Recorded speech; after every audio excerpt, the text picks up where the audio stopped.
Hi. Today I want to talk about the Pandora papers, which were released.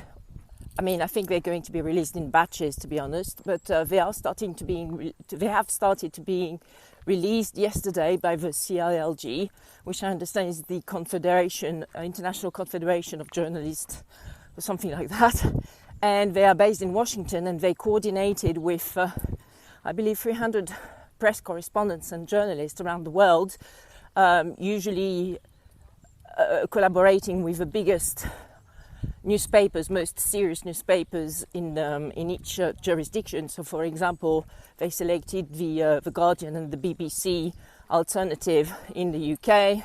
They selected Le Monde and Radio France in France, and the Washington Post and another one in the US. So they really did some thorough research about this 14,000 plus documents which have been released about tax evasion, which is done by wealthy individuals around the world in tax havens, such as the BVI, the Bahamas, and the Seychelles, and also the US. Some states in the US, such as the Dakota, I think, also the South Dakota state, Nevada, Texas, Alaska, which have also become some tax havens. While the US is having a very stern approach to tax evasion, some of their own states are actually tax havens, which is quite ridiculous. So what have we learned from these Pandora papers so far? Well, and as I said, in the next few days, more information is going to be released. Well, we've just learned what we knew all over, which is that we live in a very, very extremely corrupted world. And at least 7 to 10 presidents and rulers in country rulers have some basically tax evasion strategies in place in these tax havens, and they have lodged a lot of their funds, which probably have been acquired in a way which is deemed to be money laundering, and so they have lodged all these funds, siphoned all these funds to special purpose companies, special purpose vehicles in those tax havens. And through these tax havens, they actually buy assets, in particular real estate assets, in posh locations such as Malibu, Florida, London, Paris, the south of France, the French Riviera, where I am at the moment, etc., etc. So nothing is new, and it's all these plutocrats, So who are we looking at here? We're looking at the King of Jordan. We're looking at the Czech president, and the elections in the Czech Republic are coming up next week. And the guy's like, "Yeah, let's fight against corruption." And then you find out that he's got some tax evasion companies in all these tax havens. I mean, this is ridiculous. How's that possible? In the next communist country, and this guy is so full of cash that he actually has to evade several millions of euros to tax havens. How's that possible? Of course, Putin and his cronies have also been pointed at through these Pandora papers, and a lot of dictators in the Middle East and Africa as well, who as we all knew, have stashed a lot of money in these tax havens. And as I said, for such a long time, and I'm repeating myself again, there were a few women, yes, there are a few women. Usually they are basically either the wives of the cousins of the king. For example, there is the cousin of the king of Morocco, which is one of the individuals who's been pointed at in these Pandora papers. But I think it is time now to actually, give a chance to some probe, competent and appropriate women to rule countries in Europe, in the Middle East, in Africa. It is time. In the US, of course, as well. It is high time. I'm not saying any women, certainly not. For example, in France, we definitely not want the Le Pen woman from the National Front, etc. And I'm not quite sure as well about Anne Hidalgo, because the current mayor of France. But so we need to give some efficient, probe, no-nonsense women a chance to become rulers in countries. This is enough of all these plutocrats, men in their 50s, in their 60s, in their 70s, who usually had 1 mandate, 3 mandates, 4 mandates. Basically, they're just tyrants. They're just autocrats, and they keep on, sucking the tits of their countries, and then funneling the funds out to all these tax havens, for the 10, 20, 30 generations of their heirs. Why is that acceptable in this day and age? It isn't. So we need to change our strategy here, and I think it is going to come from women rulers. I'm not talking about myself, but I think now the moment has come to actually, bank on female values, where it's not all about yourself, it's not all about yourself and about, okay, I'm going to become a powerful figure in this country, so hence I'm going to get some back ends and back under the table payments from any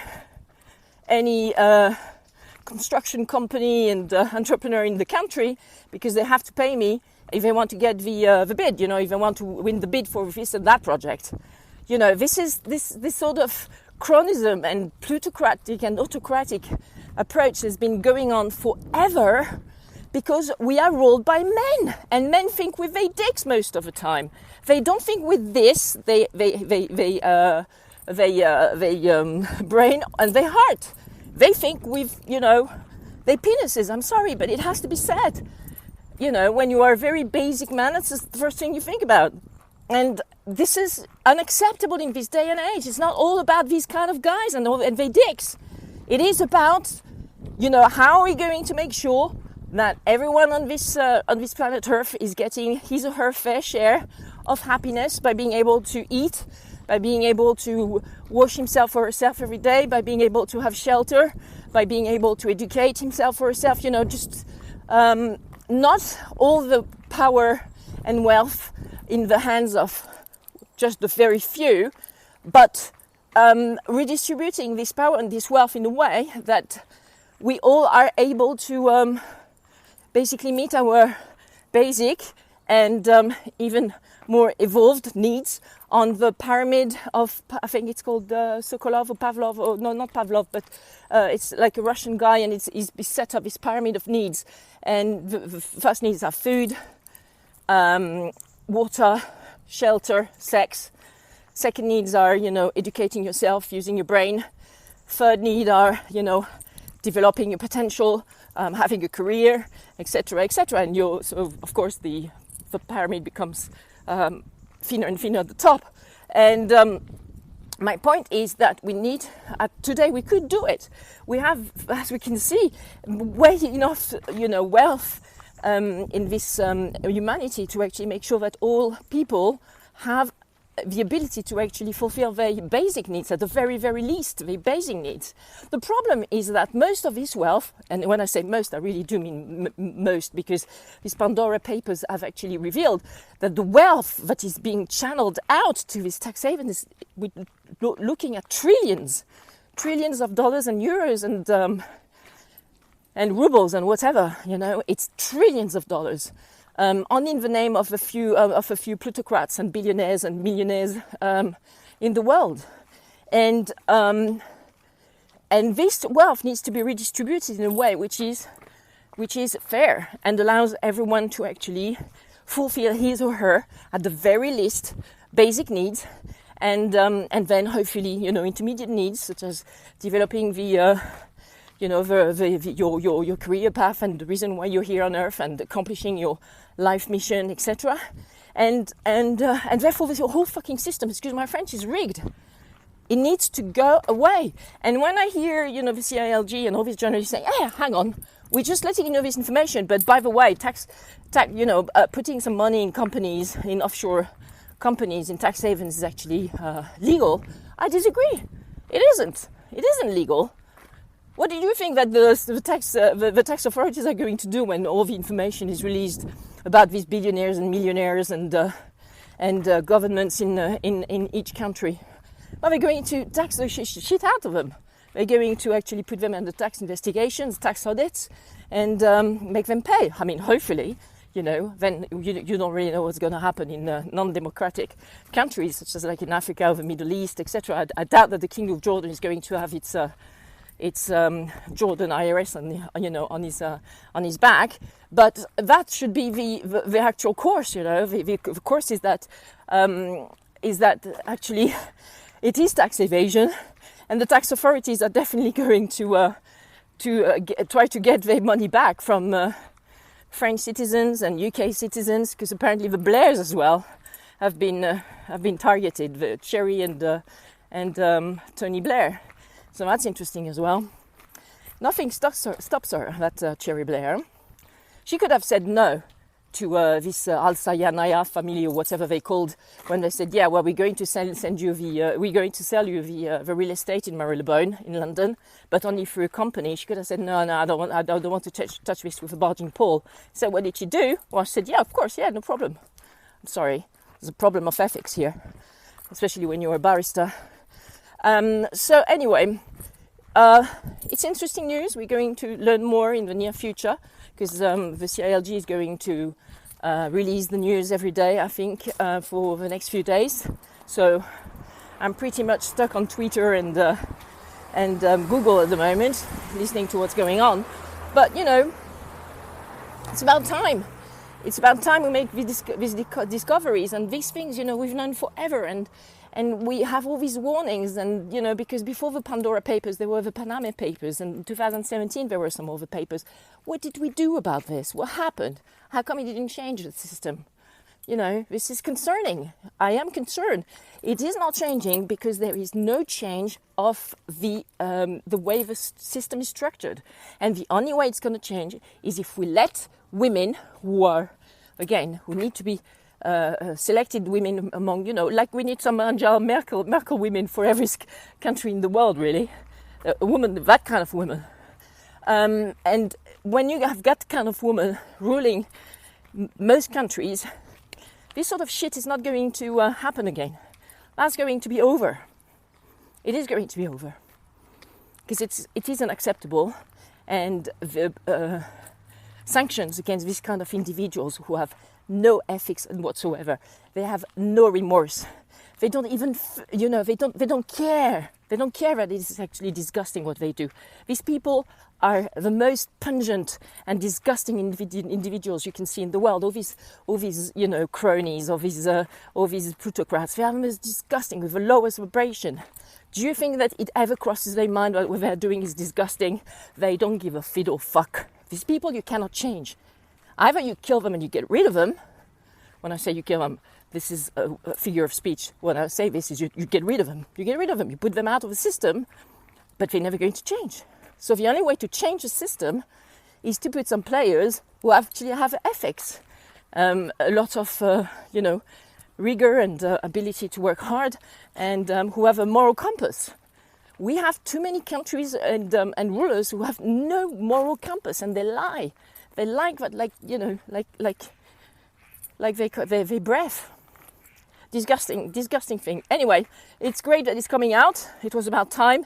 But really now what I want is for the mass, for the people, to understand that actually the power is with them, and that they have to make the right choices for their own countries, because they are responsible for who they put in power, right?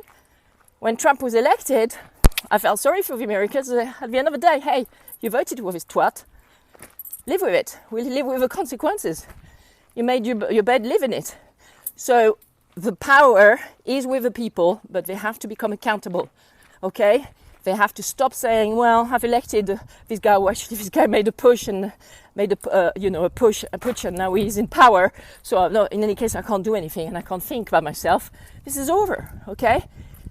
We are thinking individuals, adults, most of us, and we have a brain. We need to use it. We need to use our own moral compass, and we are responsible for who we put in power.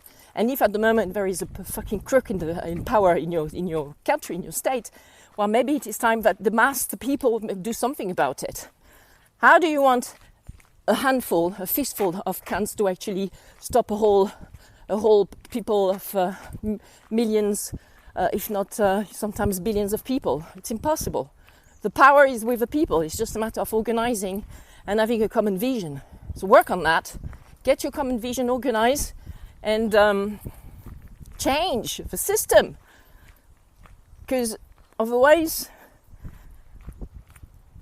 we're not going to the right direction, and we do need to go in the right direction to get Earth to evolve for the long term in a way which is constructive and useful for this generation and the next.